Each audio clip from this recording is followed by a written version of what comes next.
Alright guys, it's May 9th, 2022, and here are the updates. Please watch until the end and interact with this video so that the algorithm brings you back for more. Let's start with what is on everybody's mind today, the May Day Victory Parade in Russia. Well, Putin spoke at the parade saying that the invasion of Ukraine was necessary as the West was creating threats next to their borders. And of course, he couldn't help himself and yet again called the Ukrainian people Yahtzees and insisted, without any evidence, that Kyiv was planning to build nuclear weapons. The parade was a relatively unexceptional event, to say the least. There was 131 pieces of military equipment displayed, which is fewer than last year's 190. Russian authorities also avoided the flyover that typically accompanies the parade, blaming the weather, even though the sky above Moscow appeared to be only partly cloudy. However, this parade didn't just happen in Russia. State-controlled media reported that Russia held festivities in occupied Kherson and Skadovsk. People were gathered in central areas of the city and given Soviet red flags to march.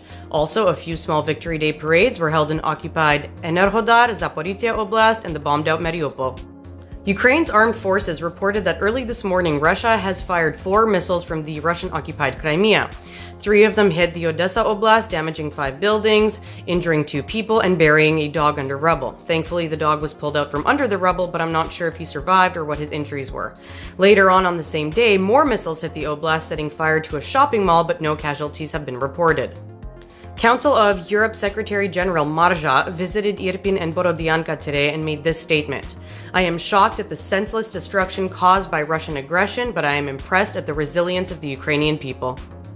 According to Slovyansk's mayor, which is in the Donetsk Oblast by the way, Russian forces shelled the central part of the city today and thankfully no casualties have been reported yet. A fire broke out on the territory of a private household in Shishchenkova village in Mykolaiv Oblast after Russian shelling today. State Emergency Service reported that 1 man was unalived on the site.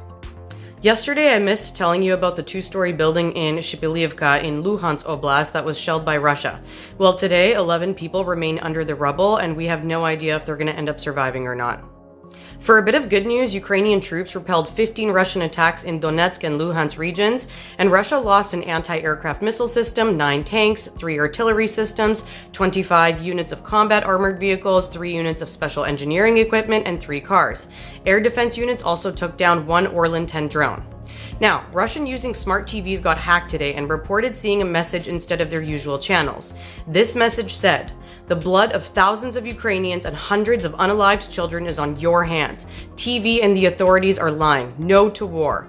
The anti-war message shown on TV screens also appeared on the platforms of Yandex, which is a Russian IT giant similar to Google here. That's it for this update. Until next time, Slava Ukraini!